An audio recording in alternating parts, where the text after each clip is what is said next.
Architectural Builders Supply is pleased to present you with this recording of the technical question that is listed in the title of this video. This call may be monitored and recorded for quality assurance. Using a regular hinge, I would need some type of a door stop on that situation there, and I really wasn't sure where a door stop would maybe be. And when you say door stop, that tells me that I guess that the door would just swing one way. Is that correct? Yes. Okay. But okay, so you've got an opening. You're separating two spaces. You want the door to be flush to the wall on what would be the exterior side, so that the door kind of like bleeds into the rest of the wall and you don't see too much of it.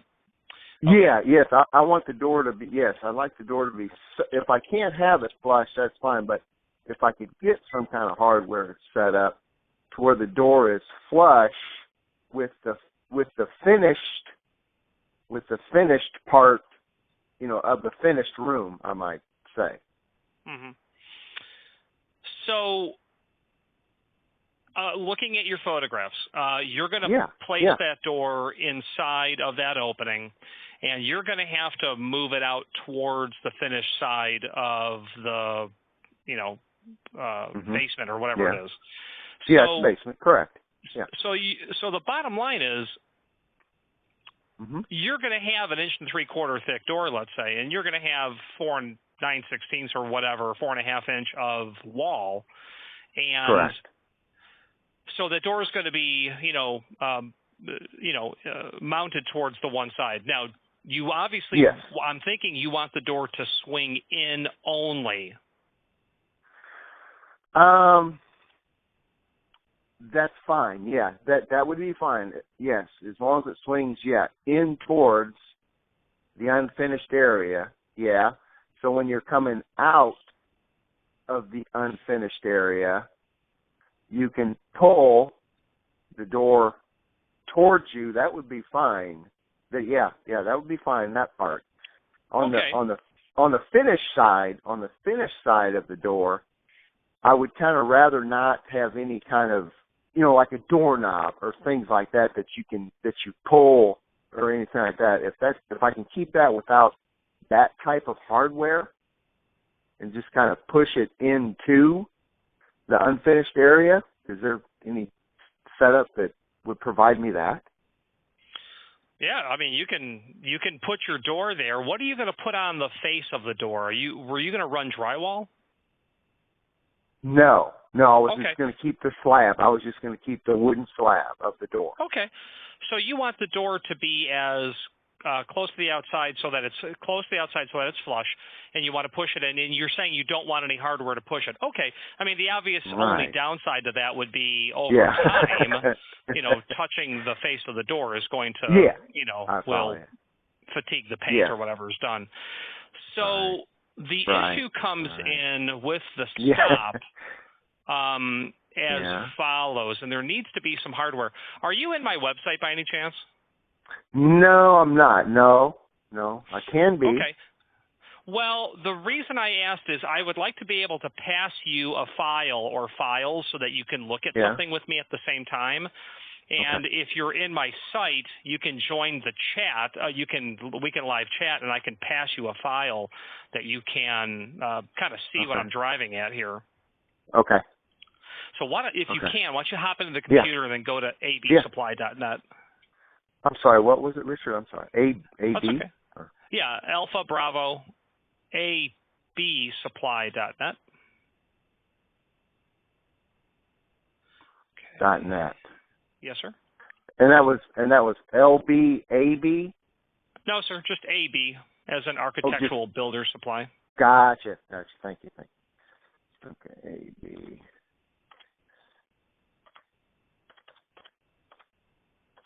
.net. Okay.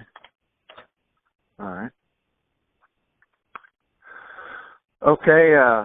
I need to go where from here, Richard? Once the site comes up. Yes, sir. In the upper right-hand corner, click the live chat. Okay, gotcha. Okay, a little box comes up, yes. Okay, so here we are. So that's me. Mm-hmm. Now I want to. I've created a drawing, but I want to. Okay. I'm going to pass you. Okay, here we go. Perfect.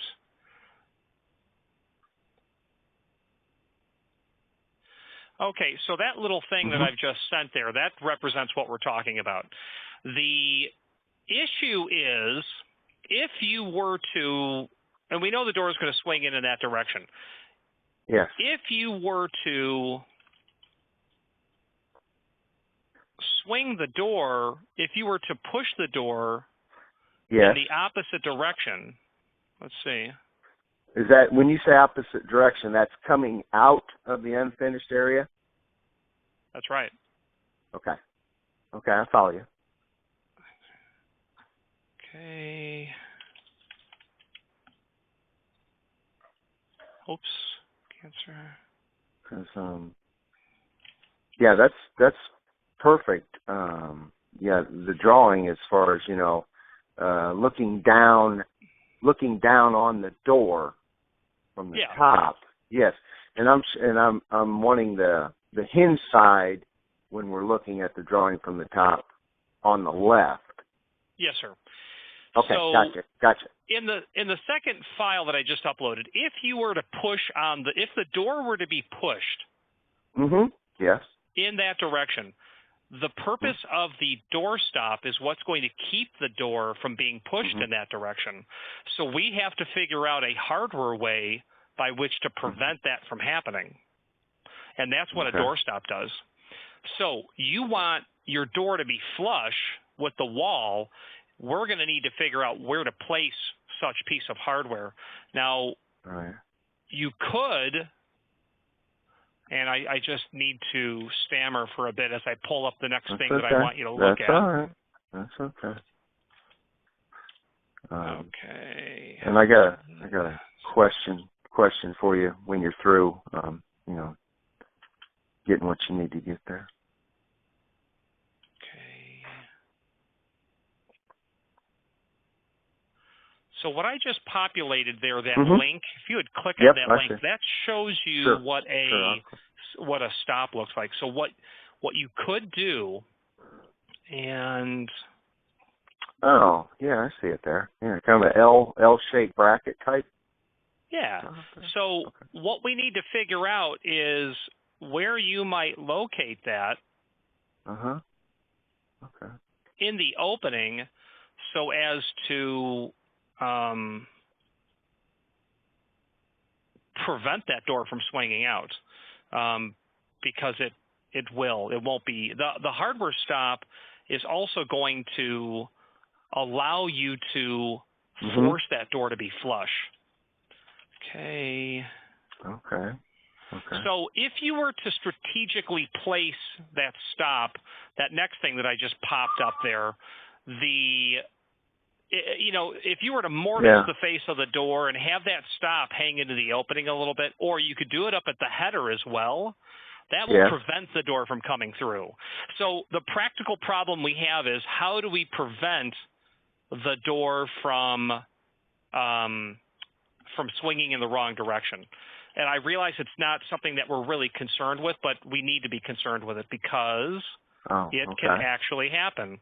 Now, here's another idea that I'm about to send your way. Okay. Here's our jam. Okay, let's do...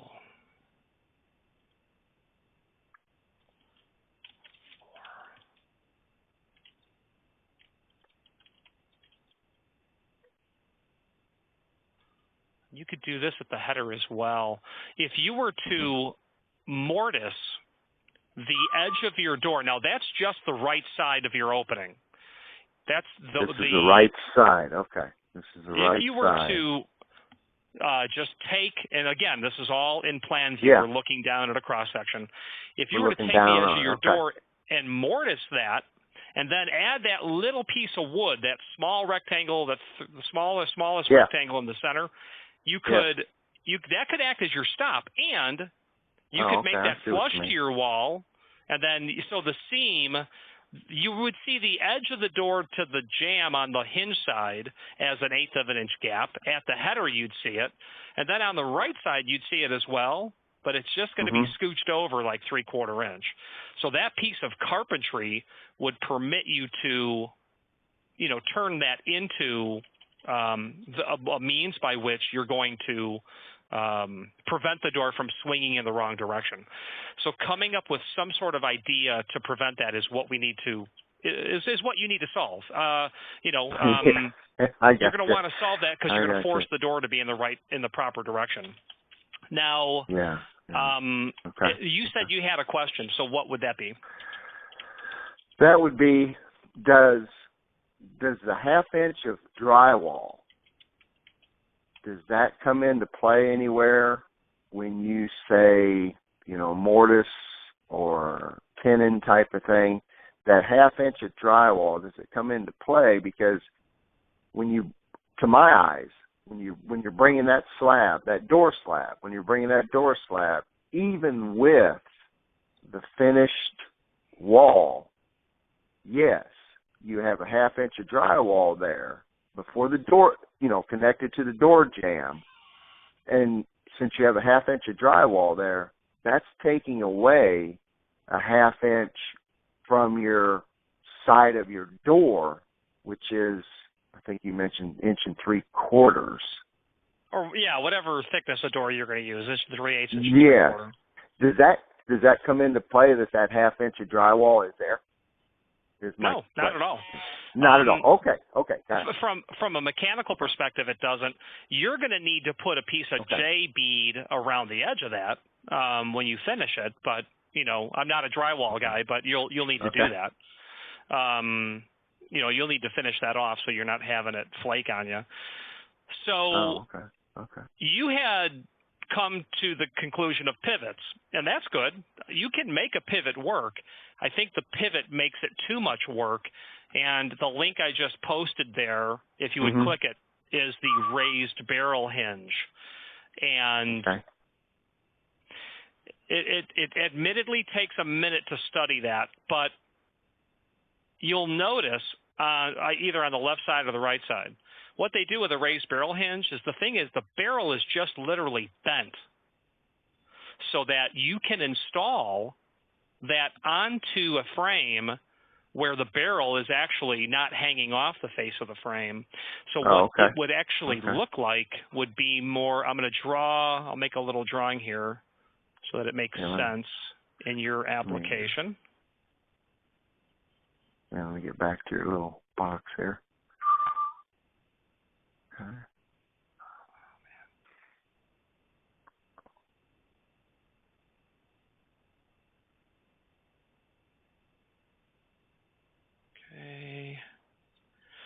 Okay. Screenshot 5. Okay. Okay, what I'm tossing up there now is what it would look like in your application. Oh, yes, I see it there. Yeah, I see it there. So, I also said that you could do a wide throw hinge. So you could indeed do a wide throw hinge as well.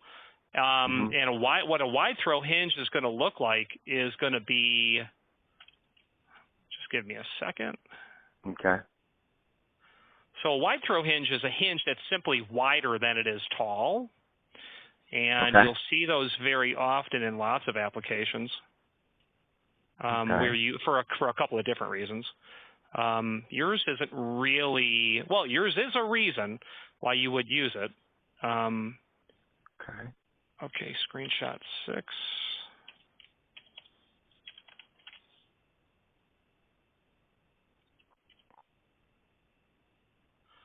So a wide throw hinge is going to look like what I just popped up there. So where that little round crazy circle is, that's the barrel of the hinge. There ain't no reason to go with a wide throw hinge when you have a raised barrel as an option. Now, because that's going to be a huge wide throw hinge. Now, yeah, that's wide. That's what 5 inches wide or whatever. Yeah, and I haven't done the math, but I don't know that you'd actually be able to get a wide throw hinge that'll do the job because it's just too wide. So now, your original thought. Let's talk about your original thought of a pivot. Yeah. Pivot's a great idea. I love it. The problem with the pivot is. Yes. Okay. Now, there are two types of pivots. There are center hung. Yes, I follow you there. Okay. Stop right there a minute, Richard. When you mentioned center hung, that will not allow me to bring the door slab. It will not allow me to bring that out flush with the finished wall. Is that correct? No, it's not. It will allow you to do it. It will allow me. The issue is going to be, so what I just did there, that little circle in the plus sign. Yeah, I see that. Yep. That would represent where the vertical axis of pivoting of your pivot is.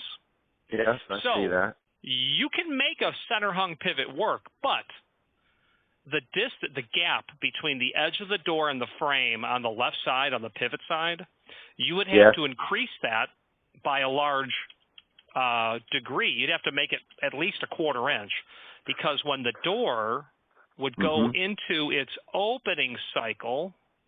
Yes, into the unfinished. Into the unfinished area. Yeah. Okay, you will have a conflict between the edge of the door and the jamb, and that's shown by what I just popped there. That little corner of the door is going to hit the frame. Now, the way that they do that, the way that you would have to do what you want to do is you have to severely radiate or bullnose.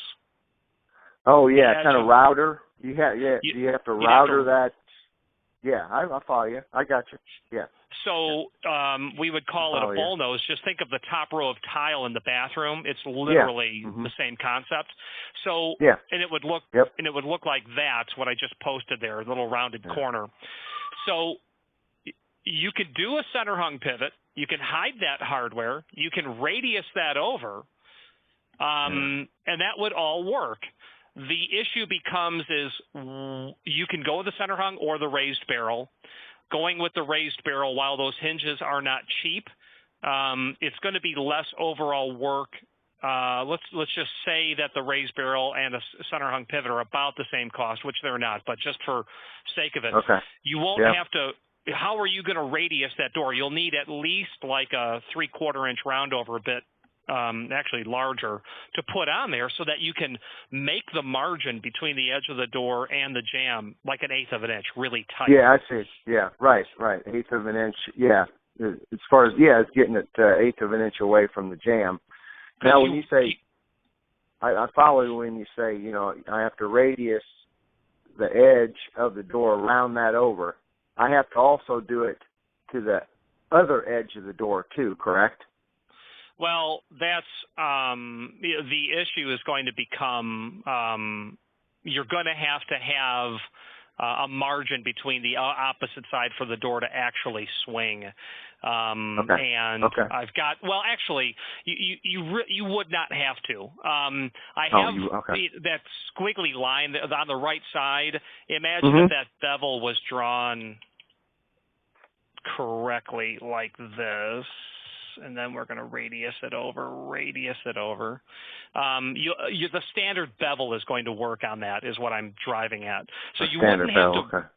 Yeah, you wouldn't have to radius it or bullnose it, I should say, on the opposite side. But you'll need an 1/8 of an inch, and the door will have to be beveled. And that bevel, we call it 3 degree. It's a typical door bevel that's there. So it would look more like that on the opposite side, but that would work. I see it on the opposite side. Okay. You just have to relieve the door a little bit. And again, we call that bevel 3 degree. It's a typical bevel. Yeah. Okay. Is this pivot hinge?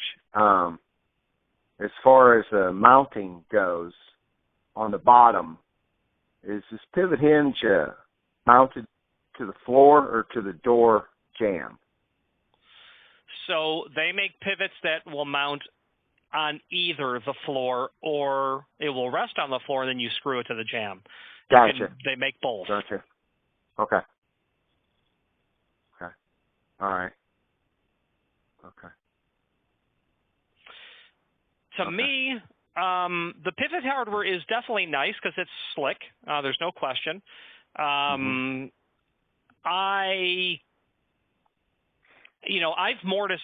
Mortising for the raised barrel hinge is the same as any other hinge that you would mortise, so the prep is less work. Right. And you don't have to prep anything to the header when you do raised barrel hinges. So there's no prep to go to the top of the door or to the header. There's nothing to do at the floor or at the jamb. You're just prepping for three standard hinges. Either will work, but in your instance, the raised barrel or the wide throw would be something to consider as well. If it was going to be me, I would have it ain't me, it's you. So you either want to. But you know hardware, and you know how it works. Well, so thank you. But from your perspective, you either will tolerate seeing those hinge knuckles from the raised barrel hinge, or you're going to say, no, I my design in my head, I don't want to see any hardware. Okay, no problem. Go center hung pivot's the way to go, and either floor mounted or jam mounted. You'll have to bull nose that one edge, and you're off to the races. Right. I think the bigger problem is how to elegantly add the stop to the opening so that your door doesn't, because if you were to do the center hung, and if someone were to pull the door or push the door as they exit the unfinished side, yes, as they exit, the hardware will allow the door to move, and however, because of the bevel on the door and because of the lack of the bull nose on the pivot side, that there's going to be damage. You've got a door that's going to start to go from 0 degree to 1 degree to 2 degree. By the time it gets to 5 degree, it's going to really be smashing into the jambs on almost both sides. So then the other thing is maybe you want it to double act. The problem with it double acting is you're going to have to create a full radius on the pivot style, and then from your outside, your finished side, you're going to see that gap because you got a big round over on the door. You're probably wanting to hide the door, not hide it, but have it blend in as best as possible. Yes, I want it to. Yes, I want it to blend in the best possible. Yeah, and my first thought when I did some research on some hinges was the hinges. What's the name of it? It's like Sansui hinge or a Salas. Sugatsuni makes hardware. I don't know what they do in the world of hinges. Did you just say typical Sansui? hinge. What? I'm sorry. What was that, Richard? I'm sorry. Did you say Sansui? Yeah, I said Sansui, but I don't know if it's pronounced like that. I don't know if it's. Are you an old hi-fi guy? Because Sansui was quite the receiver back in the 60s. Yeah, it was. Okay, I have a Sansui from '68, by the way. Okay. Yeah, they were. Yeah, I do. I definitely remember them from back then, but. No, that's not the name. That's not the name. But these typical hinges that I'm referring to, you had to mortise in on the door jamb, and you had to also mortise in on the side of the door. You had to do both. You had to do a mortise on both, and it would also you could buy also a template type of setup for the side of the door. Those are the hinges that I'm referring to, and they were you didn't see any hinge hardware whatsoever. But my problem with those was the 1/2 inch of drywall being there wasn't allowing me to bring the door up to the finished wall because of that 1/2 inch of drywall, because you needed the wood on the door jamb to mortise in. But anyway. So. No. So the hinge you're talking about is Sauce, SOSS. SOS. Thank you. Okay. And everything you just said is incorrect. What you said would be correct if you were pulling the door into. Well, here's the problem. Everything you just said applies if you were going to swing the door into the finished space, but SOS isn't really an option because SOS actually is an option because you're going to swing in, but you would be quite limited. You're going to be absolutely limited to the degree of opening, which you already are at 90 degree. But let me pass you a file. And plus, when I looked at the price of them, at least some of them, I know they come in different finishes and that, but I thought they're a little pricey. Yeah, they're not cheap, but they are. The SOS hinge is they're going to be less than raised barrel hinges. Let me send this over to you, and you'll be able to see it. But because you're swinging into your space, would you fire up that chat again? Yeah, I'm trying to. I see that, but I see a box in the middle that says a send transcript, little thing there, and it says send. So I'm not sure. How do I? Oh, start chat. How about that? Did that do it? Not on my end. Yeah. There we go. Okay, so now the okay, I see it. The SOS hinge is. Here we go. And to me, it was pretty complicated on how to install it too, because I was I was referring to this template thing. So, okay, so if you click the link that's there, if you want to talk complicated, they're not helping themselves at all. But this document I just stuck there proves that it will work in your application. Now, when it comes to mortising for these, I've done it more times than I can count. Have you really? Wow, man, it just blew my mind. I've cut everything. I've cut every hardware. It's super easy, but it's super easy, but you have to do step 1, step 2, and you have to observe something quite particular. A dimension cannot be exceeded. So, but it is easy to mortise for these. You have to do one step, then the second step, and then you're done. SOS is cool. It's completely concealed, like as you said. You wouldn't see it from either side. Right. So at this point, did you use it? Did you actually use a template doing it? Did you use a well, you have to use you don't have to use a template. You can you can use a drill bit and then fly bits, but I would only use a router when I'm prepping for hardware, and I would make my own template. Now, SOS also sells pre-manufactured nail-on templates, but I've seen that. Yeah, I've seen those. Yeah. I've never bought one of those. I've always made my own. Okay, gotcha. Okay.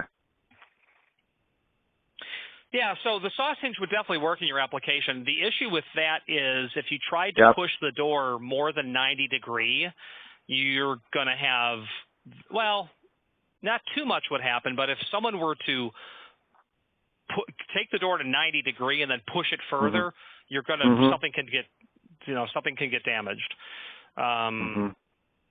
And the same is true with any of the hinges, the raised barrel or the wide throw. So, the issue, what's complicating it is because you don't have, what you could do is on the unfinished side, put a door stop. Just mount a door stop that will prevent the door from going further.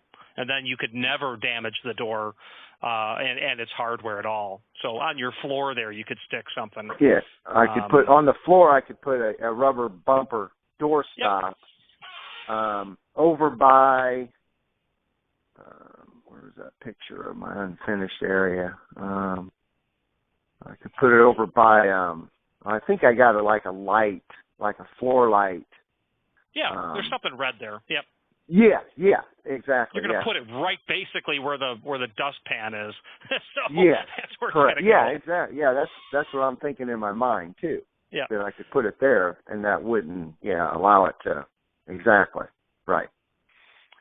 So that's talking about the Soshi hinge, correct? Yeah, well, I mean, from a hardware perspective, and someone who specifies hardware, you need to have a means of stopping the door no matter what. Yeah. A proper hardware set would include a door stop. Okay. Gotcha. Okay. There's probably quite a few door stops on the market, I would imagine. Okay. Just a cheapy floor stop is all you need. That's, Yeah. You know. Yeah. Yep.